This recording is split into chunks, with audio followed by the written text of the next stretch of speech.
News 24 देख रहे हैं आप। मैं हूं आपके साथ डॉक्टर मीना शर्मा। पूरे देश में आज सिर्फ एक नाम की चर्चा है और ये है झारखंड के पूर्व मुख्यमंत्री और झारखंड मुक्ति मोर्चा के संस्थापक रहे शिबू सोरेन की।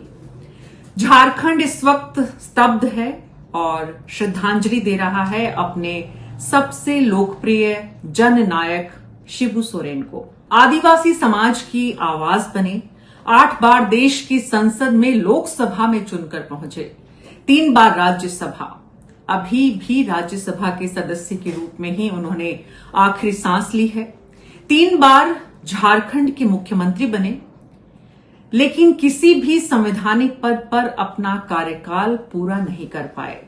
3 बार मुख्यमंत्री बने लेकिन एक बार भी 5 साल का कार्यकाल पूरा नहीं किया शिबू सोरेन ने।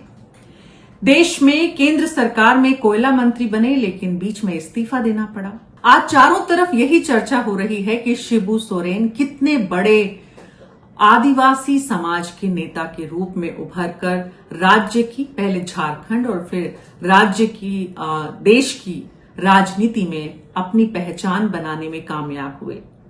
बिहार से झारखंड को अलग कराने में जिन लोगों की बड़ी भूमिका थी, उसमें झारखंड मुक्ति मोर्चा के संस्थापक शिबू सोरेन सबसे आगे रहे।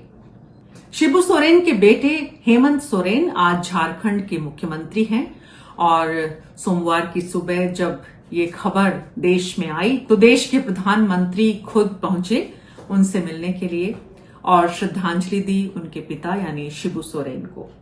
बिहार से लेकर झारखंड तक, क्योंकि पहले बिहार था और बिहार से अलग होकर झारखंड जब बना तो उसमें सबसे बड़ी भूमिका शिबू सोरेन की रही। झारखंड के 3 बार मुख्यमंत्री भी रहे लेकिन उन्हें जेल भी जाना पड़ा और वो भी हत्या के आरोप में।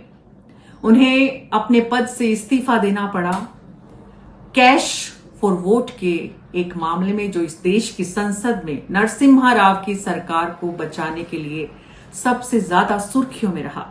देश की संसद में बाकायदा ये स्वीकार किया गया कि सांसदों ने पैसे लिए थे वोट देने के लिए। नरसिम्हा राव की सरकार को बचाने में भी बड़ी भूमिका बताई गई थी शिबू सोरेन की, जिसका बाद में जिक्र जो है अटल बिहारी वाजपेयी ने भी किया। झारखंड के लोगों के दिल इस वक्त बहुत नरम है और झारखंड के लोगों की आंखों में आंसू हैं, गमजदा है। आखिरी विदाई दे रहे हैं अपने शीर्ष या यूं कहें कि अपने सबसे सर्वमान्य जननायक लोकप्रिय नेता को। सर्वमान्य इसलिए क्योंकि शिबू सोरेन अकेले झारखंड के ऐसे नेता हैं जो पक्ष और विपक्ष सभी के लिए हमेशा सर्वमान्य रहे। उन्होंने लंबा संघर्ष किया। उनके पिता की हत्या हो गई थी।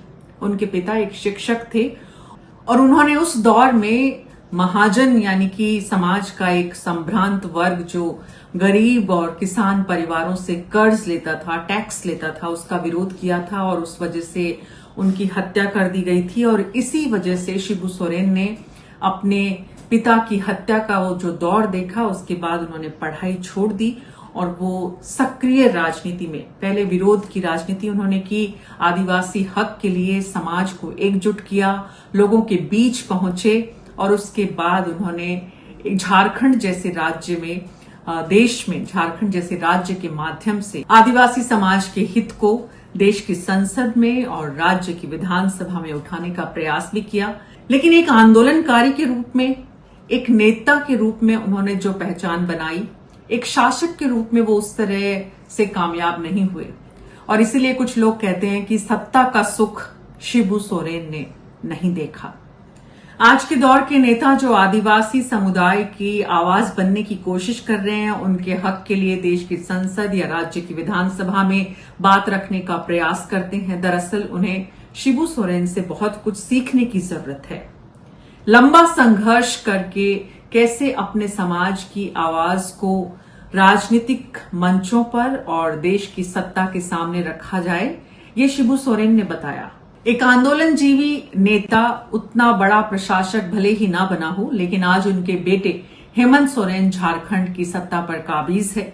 वो एक अलग बात है कि शिबू सोरेन के मन में हेमंत सोरेन से भी कहीं ज्यादा जगह उनके बड़े बेटे की थी, जिनकी आकस्मिक मौत की खबरें आई या बताई जाती हैं कि उनकी एक हादसे में मौत हो गई थी। हालांकि उसके पीछे भी बहुत सारी कहानियां दबी जुबान में कही गई है, हालांकि कोई उसका प्रमाण नहीं आया।